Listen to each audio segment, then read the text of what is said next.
Friends, മക്കളെയും കൊണ്ട് എങ്ങോട്ടെങ്കിലുമൊക്കെ പോകാമെന്ന് വിചാരിച്ചപ്പോൾ എവിടെ പോകും എന്നാവട്ടെ ചിന്ത. അങ്ങനെ അവസാനം ഹൈലൈറ്റ് മാളിലേക്ക് നറുക്ക് വീണ്. ഓണൊക്കെ ആയതുകൊണ്ട് തന്നെ കയറിയ പാടേതാ ഇങ്ങനൊരു മാവേലി നമ്മളോട് ഹാപ്പി ഓണം എന്നൊക്കെ പറഞ്ഞിട്ടോ. നമ്മൾ ഇലൂട്ടനും കൂട്ടി എങ്ങോട്ടെങ്കിലും പോകാന്ന് പറഞ്ഞത് വൻ ടാസ്ക് തന്നെ കേട്ടോ. കാരണം കാണുന്നതും കേൾക്കുന്നതും ഒക്കത്തിനും വാശി പിടിക്കും. അവൻ്റെ പ്രായം അത് തന്നെയാണല്ലോ. അതുകൊണ്ട് തന്നെ ഞങ്ങൾ ശരിക്കും അതൊക്കെ എൻജോയ് ചെയ്യാറുണ്ട്. അങ്ങനെ എൻജോയ് ചെയ്ത് നടക്കുമ്പോഴാണ് ഇങ്ങനെ ഒരു ക്രൗഡ് കണ്ടത് കേട്ടോ. കലേഷ് സാർ ഗസ്റ്റ് ആയിട്ടുള്ള ഒരു ഓണം പ്രോഗ്രാം ആയിരുന്നു കേട്ടോ അത്. കൂട്ടത്തിൽ നമുക്ക് 2 ഫോട്ടോയും കിട്ടിക്കണേ. നമ്മളെ പ്രധാന ലക്ഷ്യം പ്ലേയിങ് ഏരിയ ആയിരുന്നു കേട്ടോ. അതുകൊണ്ട് തന്നെ അങ്ങോട്ട് പോകുന്ന സന്തോഷത്തിലാണ് നമ്മളയിലൂട്ട് ഇങ്ങനെ നടന്നു പോണ വഴിക്ക് ഇങ്ങനെ ഒരു സാധനം കണ്ട് നല്ല ക്യൂട്ടായിക്കണല്ലേ. അതൊക്കെ കഴിഞ്ഞ് നമ്മളയിലൂട്ടൻ തിരയാണ് എവിടെ ഡെസ്റ്റിനേഷൻ പോയിന്റിലെത്തിയ നമ്മളയിലൂട്ടനാണെങ്കിലോ കൺഫ്യൂഷനായി എയിൽ കയറണം എന്നുള്ളത്. അങ്ങനെ ഓനൊന്ന് നടന്നു നോക്കി. ആദ്യം കാണുന്നത് ഏതാ അതിൽ കയറാന്നുള്ള മൂഡിലാണ് തോന്നണേ. അങ്ങനെ ഓൻ്റെ കണ്ണിൽ ആദ്യം പെട്ട ഈ ബൈക്കിൽ തന്നെ ഓൻ കയറിയിരുന്നു കേട്ടോ. കയറിയ പാടെ ഇലോ ഇങ്ങോട്ട് നോക്ക് ക്യാമറയ്ക്ക് നോക്ക് എന്നൊക്കെ പറഞ്ഞപ്പോൾ തന്നെ ഓൻ്റെ കിളി ഏകദേശം പോയിക്കിണി. കാരണം ഓൻ നോക്കുന്നത് മൊത്തം എന്താ ആ സ്ക്രീനിലോട്ടാട്ടോ. അതൊക്കെ കണ്ട് ഓൻ്റെ വിചാരം ഓൻ അങ്ങനെയൊക്കെ പോവാണെന്ന്. അതൊക്കെ കഴിഞ്ഞ് ഒന്ന് അപ്പുറത്തേക്ക് നോക്കിയപ്പോൾ നമ്മൾ ഇഷ്യൂട്ട് അടുത്ത ബൈക്ക് വരി. ഓക്കാണെങ്കിൽ ഭയങ്കര സന്തോഷമായും ചെയ്തിക്കണ്. ഇഷുമോളെ ഇങ്ങോട്ട് നോക്കുന്ന പറഞ്ഞപ്പോൾ ഓളതാ ക്യാമറയ്ക്ക് നോക്കി ചിരിക്കണിട്ടോ. ഓൾക്ക് നല്ല ഇഷ്ടമായിരുന്ന അതിൻ്റെ അർത്ഥം. കാരണം എന്താ വെച്ചാൽ ഇതൊക്കെ കാണുമ്പോൾ ഓള് വിചാരിക്കുന്നുണ്ടാവും ഓൾ ആ വഴിക്ക് ഇങ്ങനെ പോവുകയാണെന്ന്. ബാക്കിൽ നിന്ന് പപ്പൻ്റെ സപ്പോർട്ടോടുകൂടി ഇരിക്കണമെന്ന് പോക്ക് വെച്ചിട്ടുണ്ടോ. നമ്മളെ കൂട്ടനും വിട്ടെടുത്തില്ല കേട്ടോ. ഓനും ഇതാ അടുത്ത ബൈക്കുമ്പോൾ കയറി കുത്തറി നിൽക്കണ്. അങ്ങനെ നമ്മളെ ടീംസ് മൊത്തം ഓരോരോ ബൈക്കുമ്പോൾ കുത്തിരിക്കുക കേട്ടോ. നല്ല രസമല്ലേ കാണാനില്ലേ. അതൊക്കെ കഴിഞ്ഞ് നമ്മളെ ഇഷ്യൂട്ടി അപ്പുറത്തേക്ക് നോക്കിയപ്പോൾ ഓള് പറയാം ഓക്ക് ഗണ്ണിൽ ടേട്ടേ വെക്കണമെന്ന്. എന്നാൽ പിന്നെ അതും കൂടി ആയിക്കോട്ടെ എന്ന് വിചാരിച്ച് പപ്പ കുറേ ടേട്ടേ വെച്ചു കൊടുത്ത്.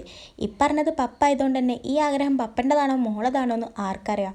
അത് കഴിഞ്ഞപ്പോൾ നമ്മളെ ചെക്കൻ പറയാം ഓൻക്കും ടേട്ടേ വെക്കണമെന്ന്. എന്നാൽ പിന്നെ ഓൻ്റെ ടേട്ടയും കൂടി കഴിയട്ടെ നമ്മളും വിചാരിച്ച്. അതേസമയം നമ്മളിലൂട്ടനാണെങ്കിലോ ചെറുതായിട്ടൊന്ന് സ്ഥലം മാറിയിട്ടുണ്ട് കേട്ടോ. ഓനങ്ങനെ വേറെ ബൈക്കുമ്പോൾ കയറിയിരുന്നു. ഇതിനൊക്കെ ബൈക്ക് എന്നാണോ പറയാമെന്ന് എനിക്കെന്ന് വെച്ചില്ല കേട്ടോ. അതും കഴിഞ്ഞ് ഓനിതാ വേറെ ഓരോന്നിൽ കയറി കളിക്കുന്നത്. അത് കണ്ടപ്പോൾ നമ്മളെ ഇഷ്ടമോളി നമ്മളവിടെ ഇരുത്തി. ഓളല്ല ഈറ്റൊക്കെ കുറേ തട്ടിമുട്ടിയും കളിച്ചിട്ടോ. അവിടുന്ന് ഓരോ കളിക്കിനെ കണ്ടപ്പോൾ നമുക്ക് ശരിക്കും നല്ല സന്തോഷമായി. കാരണം എന്താ വെച്ചാൽ മക്കളിങ്ങനെയൊക്കെ കളിക്കിനെ കാണുമ്പോൾ ഭയങ്കര ഒരു സന്തോഷമല്ലേ. എന്നാൽ പിന്നെ പപ്പയും കൂടി ഓരോ കൂടെ കളിക്കാൻ വേണ്ടിയിട്ട് കേട്ടോ. അങ്ങനെ എല്ലാവരും കൂടി കുറച്ച് സമയമൊക്കെ അവിടെ സ്പെൻഡ് ചെയ്തു കേട്ടോ. നമ്മളെ പെണ്ണാണെങ്കിൽ എവിടെ പോയാലും നല്ല ആക്റ്റീവാണ്. കാരണം ഓൾ മാക്സിമം എക്സ്പ്ലോർ ചെയ്തിട്ടേ എവിടെ നിന്നാണെങ്കിലും തിരിച്ചു പോരുള്ളൂ. പക്ഷേ ഉണ്ടല്ലോ നമ്മളെ ചെക്കന് ഓനൊരു നിഷ്കളങ്കനാട്ടോ. ഓനക്ക് ഭയങ്കര മൂഡ് ഓഫാണ് എവിടെ പോയാലും. അതെന്താ നമുക്കും അറിയില്ല, അതെന്താന്ന് ഓനക്കും അറിയില്ല എന്നാണ് എനിക്ക് തോന്നുന്നത്. നമ്മളിലൂട്ടനാണെങ്കിൽ ഓടി നടന്ന് ഓരോ ആക്ടിവിറ്റീസ് ചെയ്യുന്നുണ്ട് കേട്ടോ. ഇതിനൊക്കെ ആക്ടിവിറ്റീസ് ആണോ കുരുത്തക്കേട് എന്നാണോ പറയുക നിങ്ങൾ പറ.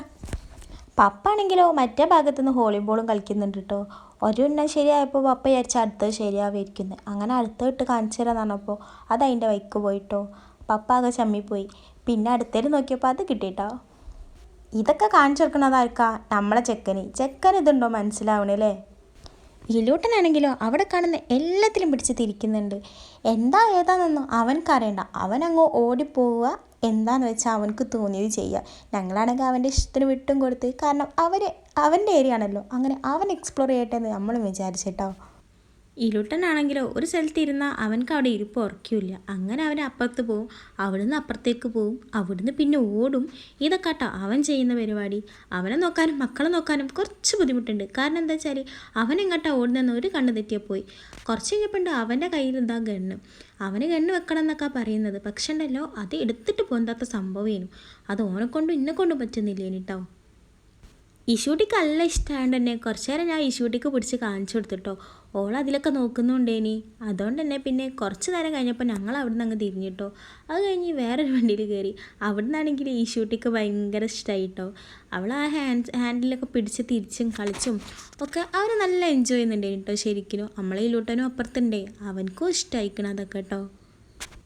ഇച്ചാന് പറഞ്ഞു അങ്ങോട്ട് മാറിക്കിഷൂട്ട് ഇനി കുറച്ച് നേരം ഞാനിരിക്കട്ടെ എന്ന്. അങ്ങനെ മൂപ്പരാക്ക് അവിടെ കയറി കുത്തിർന്ന് പിന്നെ അങ്ങോട്ട് വണ്ടി വിടാൻ അങ്ങോട്ട് തുടങ്ങി. ഓൻ കളിക്കുന്ന കളി കണ്ടപ്പോൾ നമ്മൾ വിചാരിച്ചതൊക്കെ ഓനക്ക് നിശ്ചയുണ്ടാവുമായിരിക്കുന്നു. ഓനാണെങ്കിൽ എൻ്റെ ഒറ്റ സപ്പോർട്ടിലായിരിക്കുന്നത്. ആ ബോധം ഓനക്കുണ്ടോ ഇങ്ങോട്ട് നോക്കിയേ. കുറച്ച് നേരം കഴിഞ്ഞപ്പോൾ ഞാൻ പറഞ്ഞു ഇച്ചാനു അമ്മക്ക് ഇവിടുന്ന് പോവാന്ന്. പോണ്ടാന്നാണ് ഓൻ പറയുന്നത്. ഓൻ പറഞ്ഞാൽ പിന്നെ വേറെ അപ്പിലില്ലല്ലോ. അങ്ങനെ കുറച്ച് നേരം കൂടി ഇരുന്നെടുത്തിട്ടോ. അതൊക്കെ കഴിഞ്ഞ് പിന്നെ അവിടെ നമ്മൾ ഇറങ്ങിട്ടോ. നമ്മൾ എവിടുന്നാണോ ഇറങ്ങണത് അവിടെ തിരിച്ചു കയറാന്നുള്ളത് നമ്മളെ ഇലൂട്ടൻ്റെ പതിവ് പരിപാടിയാണ്. അതുകൊണ്ട് തന്നെ ഓന് വലിഞ്ഞു കയറാൻ പറ്റുന്നിടത്തൊക്കെ വലിഞ്ഞു കയറുന്നുണ്ട് കേട്ടോ. നമ്മൾ ഇലൂട്ടനാണെങ്കിലോ ഇതൊക്കെ ശരിക്കും എൻജോയ് ചെയ്ത് എക്സ്പ്ലോർ ചെയ്താൽ ചെയ്യുന്നത് കേട്ടോ. അതുകൊണ്ട് തന്നെ അവനക്ക് മാക്സിമം സമയം നമ്മളവിടെ കൊടുത്തിട്ടുണ്ടേനി. അത് കഴിഞ്ഞ് നമ്മളെ ഈ ഷൂട്ടിനെ നോക്കിയപ്പോഴാണെങ്കിലോ ഓള് ചുറ്റിക്കണ്ട് പലതും കാണുന്നുണ്ട്. ഓള് കാണുന്നത് എന്തൊക്കെയാണെന്ന് ഞാൻ ഈ ഷൂട്ടിനോട് ചോദിച്ചപ്പോൾ ഈ ഷൂട്ടി പറയാം അക്കണ്ടതൊക്കെയാണ് നമ്മൾ കണ്ടതെന്ന്, ഇക്കണ്ടതൊക്കെയാണ് ഓള് കണ്ടതെന്ന് ഇപ്പം പറയും. കുറച്ചും കൂടി കഴിഞ്ഞാൽ ഇതിനൊക്കെ വാശി പിടിക്കുന്ന ഈ ഷൂട്ടിനെ നമ്മൾ കാണേണ്ടി വരും. കണ്ണും തെറ്റിയാൽ നമ്മളെ ഈ ഷൂട്ടിൻ്റെ കണ്ണാണെങ്കിലോ ഈ ചില്ലും കൂട്ടി തന്നെ. പിന്നെ ഇപ്പം അറിയണതിനൊക്കെ അർത്ഥമുണ്ടെന്ന് ഇങ്ങൾക്ക് മനസ്സിലായില്ലേ അല്ലേ? കുറച്ച് അപ്പുറത്തേക്ക് നോക്കിയപ്പോൾ നമ്മളെ ചെക്കന് പറ്റിയ കുഞ്ഞ് ബൈക്കവിടെ കണ്ടു കേട്ടോ. നമ്മളെ ഇരുമൽ കയറ്റിയിരുത്തിയപ്പോൾ ഓൻ്റെ കിളി മൊത്തം എവിടേക്കോ പറന്നുപോയി. കാരണം ആ ലൈറ്റൊക്കെ കൂടി കണ്ടപ്പോൾ തന്നെ ഓൻ വിചാരിച്ചതൊക്കെ കൂടി പിടിച്ച് ഓനെ മുಳುങ്ങിയിരിക്കുന്നു. ഓൻ അക്കോലത്തിൽ അവിടെ ഇരിക്കണേനു. നമ്മൾ ഈ ഷൂട്ടിയാണെങ്കിൽ ഇതിൻ്റെ ബാക്കിലുണ്ട് കേട്ടോ. ഓക്കതൊക്കെ നല്ല ഇഷ്ടമായിക്കണമെന്ന് ഓളെ കളി കണ്ടാൽ തന്നെ മനസ്സിലാവുമല്ലോ അല്ലേ? ഇത് എങ്ങനെ കാണുമ്പോൾ തന്നെ നമ്മൾ ഈ ഷൂട്ടി അതിൻ്റെ ഉള്ളിലുള്ളതായിട്ട് അറിയണ പോലും ഇല്ല കേട്ടോ. ഓക്കാണെങ്കിൽ അത് ഭയങ്കര ഇഷ്ടമായും ചെയ്തു. കുറച്ച് നേരമൊക്കെ അവൾ അവിടെ പിടിച്ചിരുത്തിട്ടോ. പിന്നെ നമ്മളെ ഇലൂട്ടൻ അതിൻ്റെ മുകളിൽ കയറി ഇരിക്കണം എന്ന് പറഞ്ഞപ്പോൾ ആ ബൈക്കിൻ്റെ മുകളിൽ നമ്മളെ ഇലൂട്ടനെയും കയറ്റിയിരുത്തിട്ടോ. വാ ഇലൂട്ട പോവില്ല എന്ന് ചോദിച്ചപ്പോൾ ഇലൂട്ടന് അതൊന്നും മതിയായിട്ടില്ലേനി കേട്ടോ. ഓന് പിന്നെയും പോകണത് അതിൻ്റെ ഉള്ളിൽ തന്നെ. ഇതിനൊക്കെ കൂടുതൽ സമയം ഇവിടെ ഇനി സ്പെൻഡ് ചെയ്താൽ സംഗതിയാകെ കയ്യിൽ നിന്ന് പോകുന്നു കണ്ടപ്പോൾ നമ്മൾ മെല്ലെ അവിടെ നിന്ന് ഇറങ്ങിക്കണം കേട്ടോ. ഒരു വിധത്തിലൊക്കെ ഇലൂട്ടനെ പറഞ്ഞ് മനസ്സിലാക്കാൻ ഞങ്ങൾ കുറച്ചങ്ങ് കഷ്ടപ്പെട്ടു കേട്ടോ. കാരണം കുറേയൊക്കെ ഓൻ്റെ വാശിക്ക് നിന്നെടുത്തെങ്കിലും ഇനി ടൈമില്ല എന്ന് പറഞ്ഞ് ഞങ്ങൾ അവിടെ നിന്ന് ഇറങ്ങി. വന്ന വഴിക്ക് പോകാമെന്നുള്ളത് കുറച്ച് ബുദ്ധിമുട്ടായതുകൊണ്ട് ഞങ്ങൾ ലിഫ്റ്റ് മാർഗം ഉപയോഗിച്ചിട്ടോ. അപ്പോൾ ഇത്രയൊക്കെ ഉള്ളൂ ഇന്നത്തെ വീഡിയോ. അപ്പോൾ വീഡിയോ ഇഷ്ടപ്പെട്ടാൽ ലൈക്ക് ചെയ്യാനും സബ്സ്ക്രൈബ് ചെയ്യാനും കമൻറ്റ് ചെയ്യാനും ഒന്നും മറക്കല്ല കേട്ടോ. അടുത്ത വീഡിയോയിൽ വീണ്ടും കാണാം. ബൈ.